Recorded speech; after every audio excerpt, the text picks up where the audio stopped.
Bueno, pues vamos a abrir nuestras Biblias en Efesios, en el capítulo 5. Y vamos a hablar en esta tarde acerca de la música, o la música llena del Espíritu. Y aquí en estos versículos se habla sobre esto, ¿no? Esta es una traducción del pastor John MacArthur, hay que decirlo. Pues Efesios capítulo 5, versículos 18 y 19 nos dicen esto: no os embriaguéis con vino, en lo cual hay disolución, antes bien ser llenos del Espíritu, hablando entre vosotros con salmos, con himnos y cánticos espirituales, cantando y alabando al Señor en vuestros corazones. Y esto es música llena del Espíritu, la música del Espíritu. Ciertamente todos somos conscientes que la música domina nuestra cultura, ¿no es así? Si vas en coche, suena la música. Si estás en casa, suena la música. En la radio, en la televisión, por medio de equipos de música, reproductores de CDs, MP3, iPods, etc. Si vas a una tienda, suena la música. Si vas a un restaurante, la música también está sonando. Ves a gente caminando por la calle, montando en bicicleta, andando, corriendo, con sus auriculares puestos, escuchando música. Y la música es un poderoso estimulador emocional. Y ciertamente también la música es un don de Dios. ¿Y qué don tan maravilloso es? Es una gracia común. Y gracia común es una expresión que los teólogos han usado durante siglos para describir cosas que son un don de Dios para todos. Es gracia común, como la lluvia que cae sobre los justos y los injustos. La música es una gracia común, es un don de Dios para que todos lo disfruten, es un beneficio para la humanidad, es un medio para calmar el alma, para calmar al corazón ansioso, para expresar los sentimientos profundos cuando las palabras no son suficientes. Fue la música la que calmó el corazón de Saúl cuando estaba atribulado. En Primera de Samuel, en Eclesiastés vemos a Salomón, el rey que analizó la vida y concluyó que todo era vanidad y nada más que vanidad, y dijo: me hice cantores y cantoras de los deleites de los hijos de los hombres y de toda clase de instrumentos de música para llenar su corazón. La música es un consuelo, la música es un estímulo. Puede ser alta y noble, puede ser hermosa y majestuosa. La música puede elevar el alma y las emociones que son puras, honorables, elevadas y buenas. O puede ser baja, grosera, fea y degradante, sumergiendo al alma hacia el abismo oscuro en sentimientos que son deshonrosos e impuros. Porque a medida que el mundo empeora, a medida que los hombres empeoran, el mundo lleva su música consigo. A medida que este mundo caído se catapulta cada vez más hacia la corrupción, hacia el día en que el Señor regrese para destruir este mundo y crear un nuevo cielo y una nueva tierra, la música degenera con la humanidad. Por lo tanto, la música en nuestros días está dominada por un tipo de sociedad más degenerada que hace años. De hecho, aparentemente las personas más degeneradas son las que más impacto tienen en la música. La música se ha convertido en un lugar de asentamiento para las personas degeneradas. No solo la música, sino casi todas las artes. Y ciertamente la música ha degenerado en nuestra cultura tanto en su composición como en su desempeño y en su personal. Y parece que en la mayoría de los casos, si quieres música hermosa, pura, noble, buena, inteligente y magnífica, debes retroceder en el tiempo a una era menos sensual, a una era menos abiertamente corrupta. Regresamos atrás, incluso en la cultura, a los clásicos, porque queremos una experiencia musical más noble, más sublime y más elevada. Cuanto más avanzamos en nuestra cultura, más vil se vuelve, y te aseguro que nada de lo que haces es más serio que adorar a Dios. Nada. La adoración es la máxima expresión de la vida de un creyente. Y por lo tanto la música que acompaña a su adoración debe ser la más alta, la más noble, la más elevada y la mejor. En todos los casos la música secular refleja la actitud de la sociedad en el momento en que se produjo esta. Pero eso no es cierto de nuestra música. La música de los redimidos expresa la verdad inmutable de la palabra de Dios que trasciende a la cultura. Nosotros no sucumbimos a la corrupción cada vez mayor de un mundo caído que se manifiesta en su música. La música de los redimidos es diferente. Refleja la verdad de Dios que nunca cambia. Y creo que muestra los elementos que son verdaderos de Dios. Orden, diseño, inteligencia.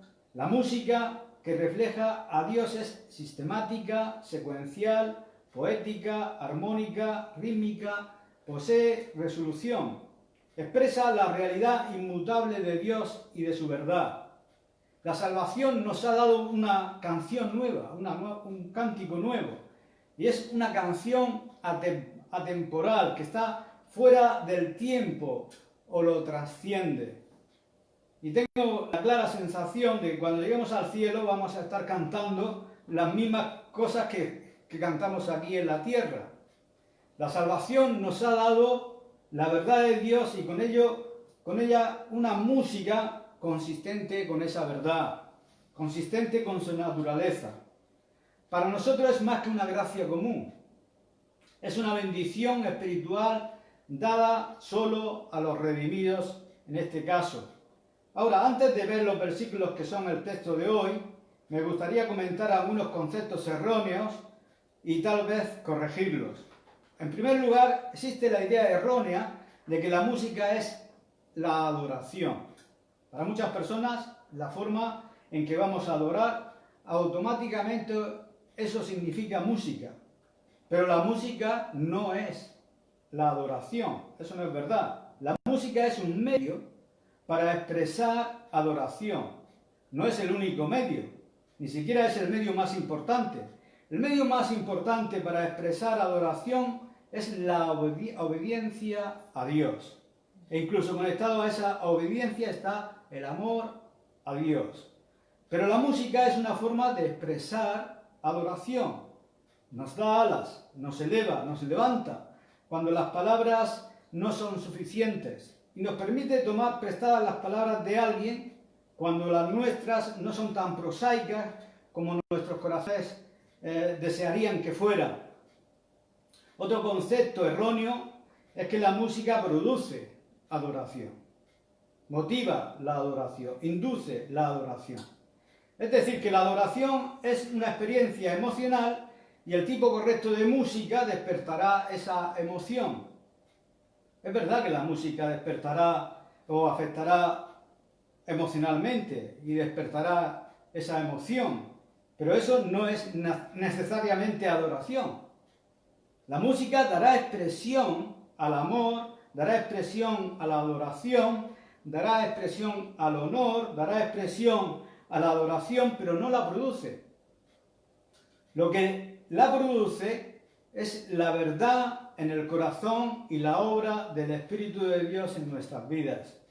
La gente a veces me pregunta acerca de mis preferencias musicales y solo te diré esto. Estoy contento con cualquier tipo de música que me permita expresar la verdad que creo. Quiero pensar en lo que estoy cantando. Recientemente visité una iglesia donde hacía todo lo posible para poder adorar a Dios. Pero el humo, los espejos, las luces intermitentes, las ruedas giratorias y las personas que saltaban me bombardeaban y bombardeaban tanto que me era imposible adorar. Estaba tan distraído que no podía mantener mi atención en ninguna dirección. Yo no necesito que me bombardeen los sentidos. Mi adoración proviene de la verdad que amo y que entiendo. No necesito emoción para inducir eso. Otro concepto erróneo es que la música debe atraer a los no creyentes, o se aburrirán con nuestra adoración. Y eso también es un error. Quiero decir esto de una manera amable, ¿no? Pero la música que escuchas entre el pueblo de Dios no está diseñada para el incrédulo. No está diseñada para él. Nos alegra que vengan, nos alegra que escuchen, pero no esperamos que les guste. Asumiremos que no es su tipo de música favorita y que probablemente se aburran con ella. Y si no se aburren con la música, se aburrirán ciertamente con el predicador.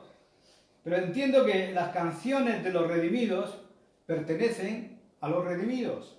Y no digo eso de una manera desagradable, pero es como si estuvieran fuera mirando hacia adentro. Nunca en las Escrituras se dice que las canciones de los redimidos tienen que tener algún propósito evangelístico directo. Hay un efecto indirecto. Cuando se ve a un grupo de personas adorando, que con todo su corazón aman a Dios, su Salvador, y están derramando sus corazones en alabanza. Eso tiene un impacto, pero es la verdad de la transformación demostrada en la adoración lo que hace el impacto. No hay un mandato para que la Iglesia haga que su música sea atractiva para los no creyentes. Es nuestra música. Entonces la música no es adoración, la música no induce a la adoración, la música nunca está destinada a la satisfacción de los incrédulos. Es un don de Dios común a todos, pero para los creyentes es un medio para expresar nuestro amor y nuestra gratitud al Dios de nuestra salvación.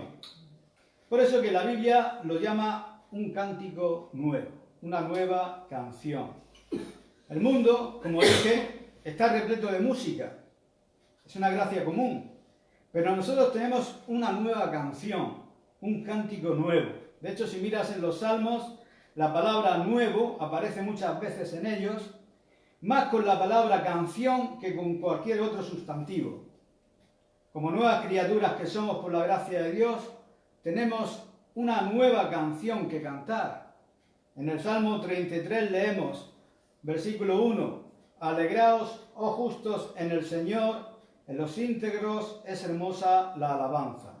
La alabanza es para los justos. Aclamad al Señor con arpa, cantadle con salterio y decacordio, cantadle cántico nuevo, hacedlo bien, tañendo con júbilo. Dios quiere que música que suene como un clamor fuerte, hábil, alegre y exprese esa nueva canción. ¿Y cuál es esa nueva canción? Es la canción de los redimidos, es la canción de la vida nueva, es la canción de la salvación. En Salmo 40 hay un testimonio personal de David, el rey David, el salmista, donde dice, pacientemente esperé al Señor y se inclinó a mí y oyó mi clamor. Me hizo sacar del pozo de la desesperación, del lodo cenagoso. Puso mis pies sobre peña y enderezó mis pasos. Puso luego en mi boca cántico nuevo, alabanza a nuestro Dios. Aleluya. Esto es básicamente un testimonio de su salvación. Puso en mi boca una nueva canción, un cántico nuevo, una canción de alabanza a Dios. La nuestra es una canción nueva. Un cántico nuevo. Salmo 96:1 dice, canta al Señor una canción nueva. Salmo 98:1 también dice, canta al Señor una canción nueva. Salmo 149:1, como leí antes, canta al Señor una canción nueva. Isaías 42:10, el profeta dice, cantad al Señor una nueva canción, un cántico nuevo. Cantamos una nueva canción porque somos nuevas creaciones. Nuestra música no es como la vieja canción, no es como las canciones que son las canciones de la gracia común. Es una canción de alegría, alabanza y gracias por el don de la salvación, el perdón de los pecados y la promesa de la vida eterna. Y siempre ha sido parte de la adoración del pueblo de Dios.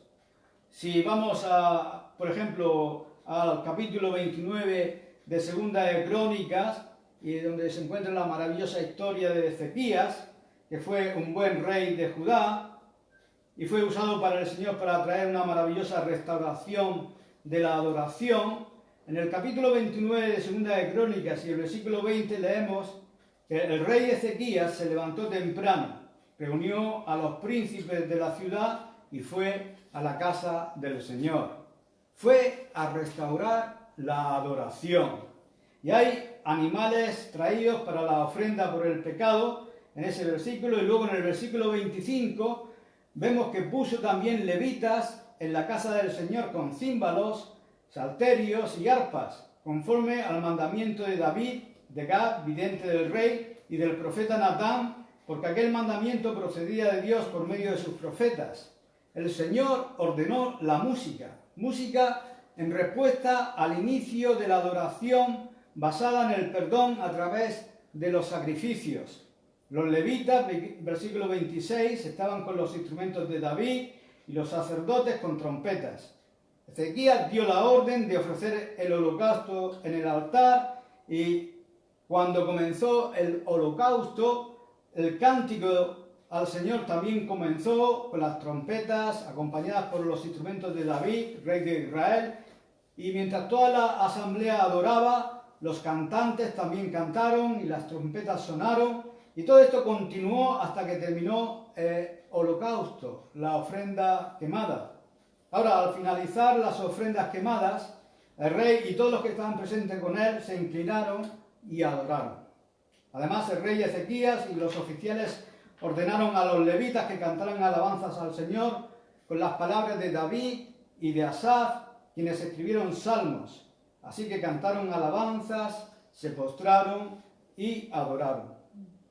Cantar no es adorar, pero acompaña a la adoración, es un medio de adoración. Esta es la adoración de los redimidos. Nuestra música, como he dicho, no es como la vieja canción del mundo. Y la música era una parte crítica de la vida de Israel en el Antiguo Testamento. Según Primera de Crónicas 23:5, supongo que había cerca de 40.000 personas sirviendo en el templo, y 4.000 de ellas estaban en el departamento de la música, una de cada 10. En Éxodo 15, versículos 20 y 21, Miriam, la hermana de Moisés, dirigió un coro de mujeres. En 1 Samuel 10:5, los profetas formaron un coro masculino con instrumentos. En 1 Crónicas 13:8 y 1 Crónicas 15:28, la congregación cantaba alabanzas a Dios con instrumentos. Y dice el texto, con todas sus fuerzas, en voz alta, como le gusta al Señor. 1 Crónicas 16, David hizo un coro para el tabernáculo. Había un coro para el templo, como dije, de 4.000, según 1 Crónicas 23:5. Y cuando los hijos de Israel fueron llevados cautivos a Babilonia, el templo fue destruido. Y cuando regresaron, recordáis, bajo Zorobabel, reconstruyeron el templo. Esdras 2:65 dice que cuando el templo fue reconstruido, reconstituyeron el coro. El templo era más pequeño esta vez, y un coro también más pequeño, solo con 200 personas en el coro. El avivamiento que vino cuando regresaron del cautiverio está registrado en Nehemías, del capítulo 8 al capítulo 12, donde hubo un gran avivamiento. La palabra de Dios fue leída, la restauración llegó, y nos dice en el capítulo 12 de Nehemías que el avivamiento presentaba un canto antifonal fuerte. Antifonal significa que las personas cantaban de un lado a otro. Este fue el último tipo de alabanza como respuesta del avivamiento. El Antiguo Testamento habla de todo tipo de instrumentos de música, de cuerdas, arpas, liras, tambores, timbres, campanas, instrumentos de viento, trompetas, clarinetes, flautas, gaitas, cuernos de carnero. La música era un medio principal para expresar adoración. Y si miramos hacia adelante al reino milenial futuro, como hemos hecho mirando hacia atrás, Ezequiel nos da una descripción de la adoración en el milenio, en el tiempo del reino de los 1000 años, cuando el Señor regrese y reine en la tierra. Habrá un gran momento de adoración en el templo reconstruido. Será como un coro monumental que tendrá lugar allí. De hecho, no te lo voy a leer, pero en el capítulo 40 de Ezequiel, versículos 44 a 47, hay un coro que se describe allí que podía estar formado por 4.000 niños. Un coro de 4.000 niños que vendrá en la gran época del milenio. En medio de ese tiempo del antiguo y del futuro está el periodo del tiempo que vivimos ahora en el Nuevo Testamento, que se hace también mucha referencia a la música. En Mateo 26:30 recuerda que Jesús se reunió con sus discípulos en el aposento alto para la Pascua final, instituyó la mesa del Señor y dice, y después de haber cantado un himno, salió al monte de los Olivos. A partir de ahí la Iglesia canta. Incluso tenemos algunos de los elementos de los himnos que cantaron diseminados por las epístolas del Nuevo Testamento, que son ilustraciones de la música de la Iglesia en Hechos 16, en 1 Corintios 14, y luego vas al libro de Apocalipsis capítulo 5 y el capítulo 14, capítulo 15, y eres transportado al cielo en esas escenas, y hay música en el cielo donde se oye a los santos que cantan, digno es el Cordero. Aleluya. La música siempre ha sido y siempre será parte de nuestra adoración. Es una maravillosa bendición de Dios, un regalo, un don. Y disfrutaremos de la música por toda la eternidad, cantando las canciones de la redención. Bueno, todo esto nos lleva a nuestro texto, así que echemos un vistazo. Solo 3 puntos quiero hacer, ¿no? Primero, como contraste, un contraste en el versículo 18, donde dice, no os embriaguéis con vino, en lo cual hay disolución, antes bien sed llenos del Espíritu. Y eso, si te parece un contraste extraño, pues lo entiendo. ¿Por qué contrastaría estar lleno del Espíritu con estar embriagado?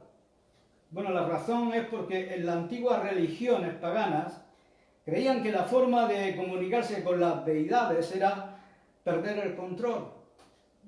La idea era que te emborrachabas, te metías en una especie de embriaguez profunda y eso te elevaría a la comunión con las deidades. Y si además agregas a eso un nivel de indulgencia enorme en términos de comida, de glotonería, y añades a eso a las prostitutas del templo con las que se llevan a cabo las orgías, tienes ahí una descripción de la típica experiencia gentil, pagana y religiosa de la antigüedad. Es un abandonarse totalmente a todas las cosas sensuales, un abandono total de todo control a una sustancia que te hace sumergirte profundamente en un estupor de mal, irresponsable e irreflexivo.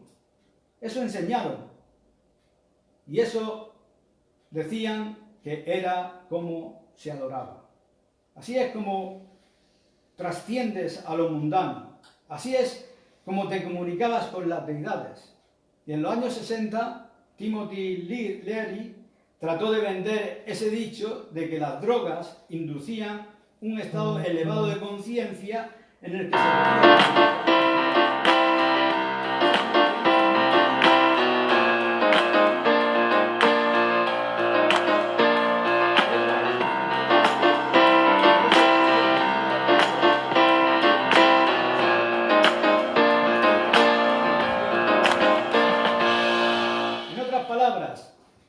Necesitabas cambiar tu vida.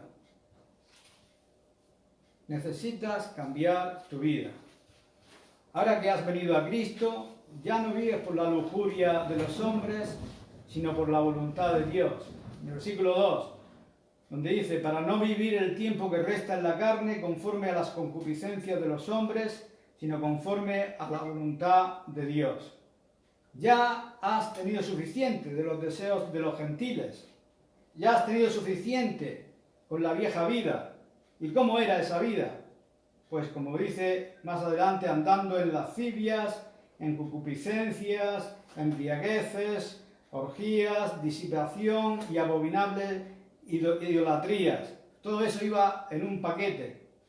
Cuando ibas a adorar a un ídolo, implicaba sensualidad, lujuria, borrachera, jactancia y por supuesto la abominación de adorar a un Dios falso. Y tienes que parar eso, dijo Pedro. A estos les parece cosa extraña que vosotros no corráis con ellos en el mismo desenfreno de disolución y os ultrajan, dijo. Y hay en esta misma palabra disolución que está en Efesios, una embriaguez conduce a la disolución. Querían disolución, querían la embriaguez que condujera a la disolución, porque el engaño era que así es como te podías comunicar con lo sobrenatural. La verdad es que comulgaron con lo sobrenatural, pero con el lado oscuro. Porque con quienes se estaban comunicando eran con los demonios. Es por eso que Pablo dice en 1 Corintios que no puedes venir a la mesa del Señor e ir a la mesa de los demonios. La falsa religión era demoníaca. Tocaron lo sobrenatural, pero tocaron lo sobrenatural en el punto oscuro, demoníaco.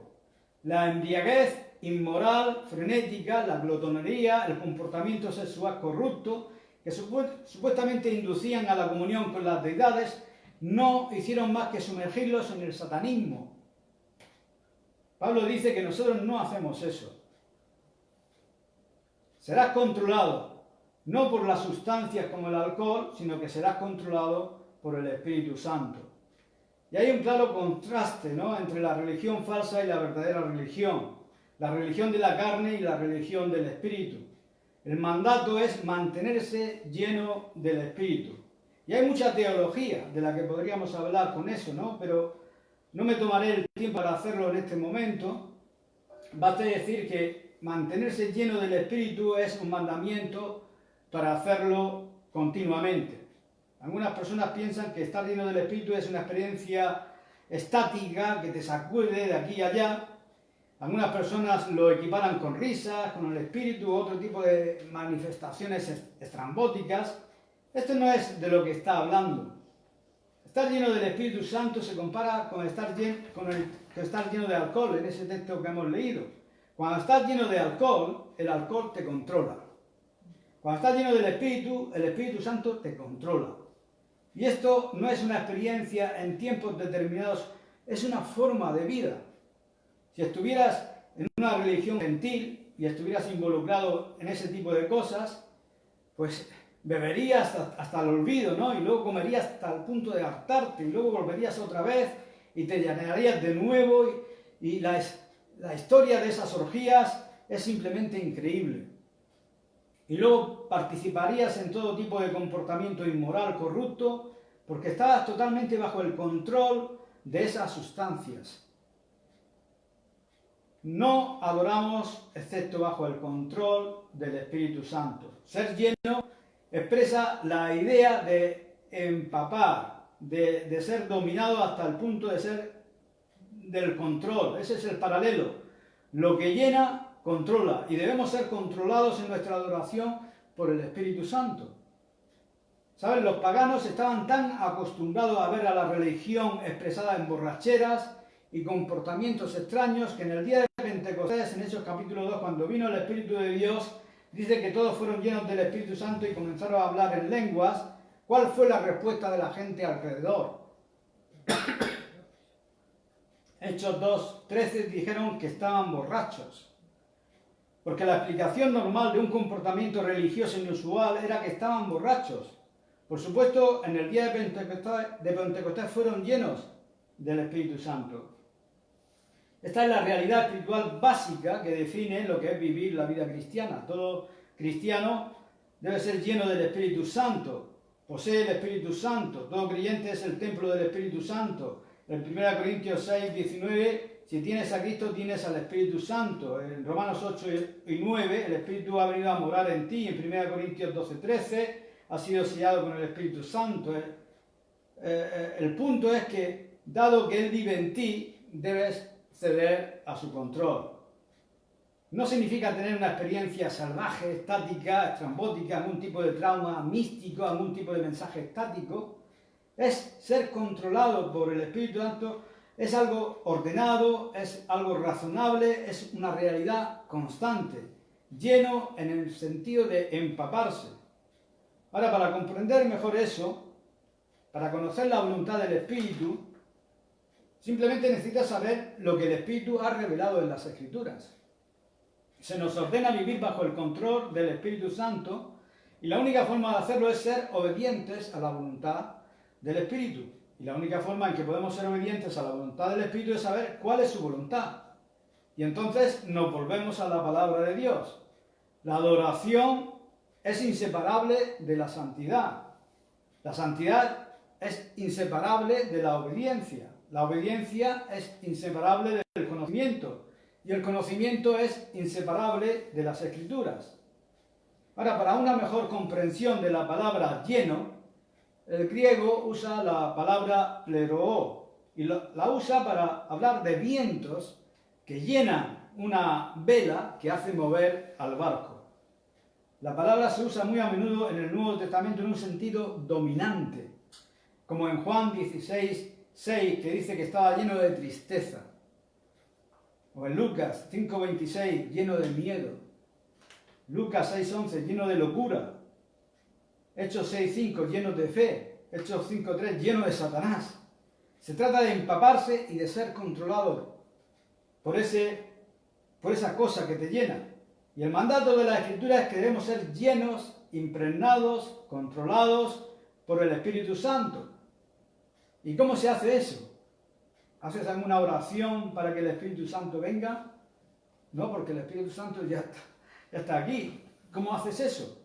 Bueno, la respuesta viene en un pasaje paralelo en Colosenses 3. Así que vea Colosenses 3, esto es muy práctico. Si miras Colosenses 3 en el versículo 16, quiero que veas la última mitad del versículo para empezar. Dice, exhortándoos unos a otros con salmos e himnos y cánticos espirituales, cantando con agradecimiento en sus corazones al Señor. Y este versículo es un paralelo directo de Efesios 5:19, el que hemos leído, ¿verdad? Acabamos de leerlo, hablando entre vosotros con salmos, himnos, cánticos espirituales, cantando con melodía en el corazón al Señor. Eso es Efesios 5:19. Y aquí en Colosenses 3:16 se ve lo mismo. Salmos, himnos, canciones espirituales, cantando con agradecimiento en tu corazón al Señor. Entonces los resultados son los mismos en Efesios y Colosenses, pero los medios son diferentes. En Efesios dice, sed llenos del Espíritu. Aquí dice que la palabra de Cristo more en abundancia en vosotros. De modo que obtienen los mismos resultados de dos cosas. Uno, estar lleno del Espíritu. Dos, dejar que la palabra de Cristo habite en ti abundantemente. Conclusión, es lo mismo. Ser lleno del Espíritu, ser dominado por el Espíritu, ser controlado por el Espíritu, significa ser consciente de lo que dice la palabra y obedecerla. No estamos hablando de una experiencia mística aquí. Estamos hablando simplemente de comprender la palabra que ha venido de Cristo. ¿Quieres ser lleno del Espíritu? Así de simple. Tienes que saber lo que el Espíritu quiere. ¿No es así? Si quieres que el Espíritu controle tu vida, debes saber cuál es la voluntad del Espíritu. Conocer las Escrituras lleva al conocimiento. El conocimiento conduce a la obediencia conduce a la santidad. Y eso es lo que significa estar bajo el control del Espíritu Santo. Es una vida que rinde culto, ya sea que haya música o no. Esa es una vida que rinde culto. Ahora, eso nos lleva al tema que tenemos en mente de nuevo en Efesios capítulo 5. El contraste y luego el mandato de ser llenos del Espíritu, dominados por la palabra, viviendo en obediencia a la palabra. ¿Y cuáles son las consecuencias? ¿Cómo sabes que estás haciendo esto? Pues las consecuencias, en primer lugar, se dan claramente en el versículo 19, hablando unos a otros en salmos, himnos y cánticos espirituales, cantando y haciendo melodías en tu corazón al Señor. La primera consecuencia es música. Música. Hay una segunda consecuencia en el versículo 20, agradecimiento, dando siempre gracias por todo al Dios y Padre en el nombre de nuestro Señor Jesucristo. Y luego hay una tercera consecuencia en el versículo 21, someteos unos a otros en el temor de Dios. Pero la primera es la música. Hay una razón por la cual los cristianos cantan y no podemos dejar de cantar. 3 palabras aquí llevan la acción, 3 verbos. Los verbos siempre llevan la acción en cualquier idioma. Ciertamente eso también es cierto en el griego. 3 verbos: hablar, cantar y hacer melodía. Hablar, cantar y hacer melodía. Hablar es una palabra general, pero en la palabra griega, laleo, en realidad significa que es una palabra onomatopéyica, es decir, es como un sonido. La, leo, ¿no? Se usa en animales, se usa en los sonidos de un bebé, se usa principalmente en el canto de los pájaros. En segundo lugar, significa decir o hablar, pero en realidad podría traducirse simplemente hacer sonidos. Hacer sonidos. Y definiendo esos sonidos aún más, estamos haciendo sonidos los unos a los otros en salmos, himnos y cánticos espirituales al cantar y hacer melodías. ¿Y qué tipo de sonidos son? Pues los sonidos del canto. Nosotros cantamos, no podemos dejar de cantar. El verbo griego es ado, cantar, más definido haciendo melodía, del verbo sayo, del que proviene la palabra salmo. Literalmente significa cantar al acompañamiento de un instrumento o tocar un instrumento.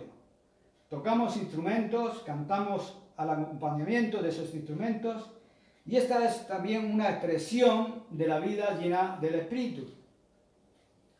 La música vocal e instrumental es la expresión inicial de la adoración de un creyente lleno del Espíritu. Y cuán bendecidos hemos estado aquí, ¿verdad? ¿No? Venir aquí y tener a alguien talentoso para guiarnos en la expresión de esa alabanza a Dios, de esa canción.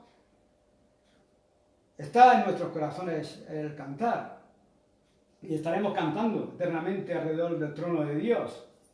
Y hemos tenido un anticipo de esa gloria en nuestra experiencia de iglesia. Ahora, hay varias características sobre nuestro canto. ¿Entre quiénes cantamos? El versículo 19 dice, hablando entre vosotros.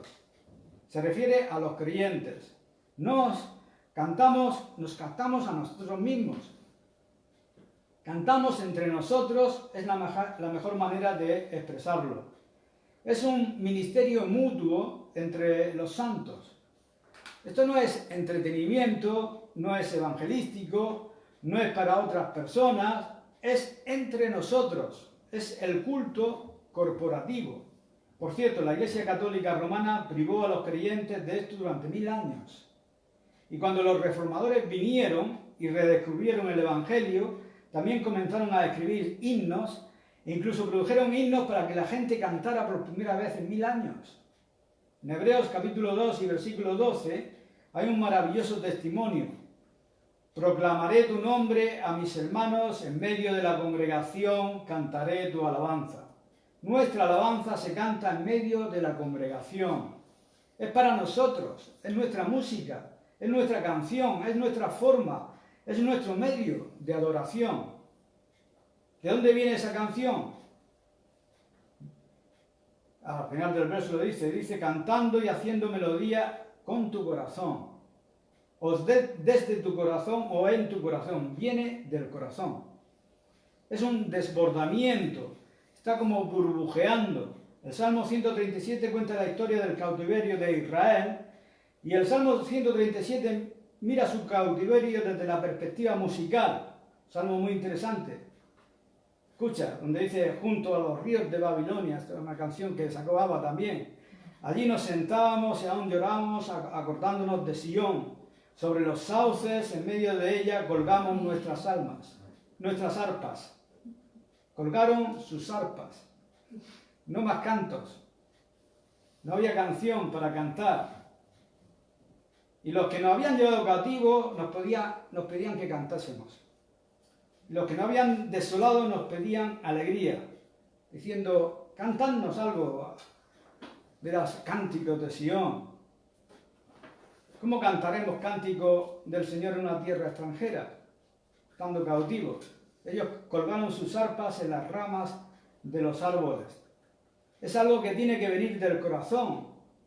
Aún no habían sido redimidos. Bueno, cuando fueron redimidos y regresaron a la tierra, como recordaréis, lo dije hace un momento, tuvieron un gran avivamiento y la restauración de la tierra, y lo primero que hicieron fue comenzar a cantar. El profeta Amós dijo, quita de mí la multitud de tus cantares, pues no escucharé las salmodias de tus instrumentos. Parad la música, vuestros corazones no están bien. Y eso es lo que le pasaba cuando estaban mal. A veces Israel cantaba con un corazón impuro y otras no tenía un corazón en absoluto. Pero el tipo de canciones que el Señor quiere escuchar son las canciones que provienen de un corazón puro. ¿A quién le cantamos? Al Señor. Cuando vienes a la iglesia debes entender esto. Esta no es una actuación que está sucediendo aquí con los músicos y tú no eres el público. Dios es el público. Y todos le estamos cantando a Él. ¿Entiendes que cuando cantas un himno, se lo cantas a Él? Como el himno que dice, oh Dios ha sido nuestra ayuda en el pasado y nuestra esperanza en los años venideros. ¿Con quién estás hablando? Estás hablando con Dios. Cuando estás cantando hay el himno que dice, hay una fuente llena de sangre. ¿A quién le estás cantando eso? Estás cantando eso al que dio su sangre por ti. Ya sea que lo estés cantando en solitario, en trío o en medio de la congregación. Todo está dirigido a Él. Él es el público en la adoración. Es para Él. Todo es para Él. Como dijo Bach, solo Deo gloria. Para la gloria de Dios. Y entonces hacemos la pregunta sobre toda la música en general. ¿Honrará a Dios? ¿Glorificará a Dios? En Apocalipsis 18, 20 al 22 dice que llegará un día en que toda la música del mundo se detendrá. Solo piensa en eso. Eso es el Apocalipsis 18. Dice que la música del mundo se detendrá. Las cosas se pondrán tan mal, tan horribles, que como los judíos que colgaron sus arpas en los sauces de Babilonia, la música del mundo se detendrá. Y ese es un pensamiento increíble. Llegará un momento en que toda la música se detendrá, y justo en el momento en que se detenga toda la música del mundo, el nuevo cielo y la nueva tierra estarán dominados por la nueva canción, la canción de los redimidos. Aleluya. Lo nuestro comenzará cuando el mundo llegue a su fin. Y cuando llegues al cielo, quiero contarte un poco sobre lo que va a pasar. En Sofonías 3:17 dice que el Señor está en medio de ti, poderoso. Él salvará, se gozará sobre ti con alegría, callará de amor, se regocijará sobre ti con cánticos. ¿Sabías que Dios es el último solista? ¿Te imaginas llegar al cielo y hacer que Dios te cante un solo de alegría? Él se regocijará por ti cantando, porque su propio corazón se llenará de alegría al verte en su presencia. Esta es la música llena del Espíritu, no la música del mundo, sino la música que cantaremos para siempre y que algún día Dios mismo nos cantará, como hemos leído en este texto. Amén. Aleluya.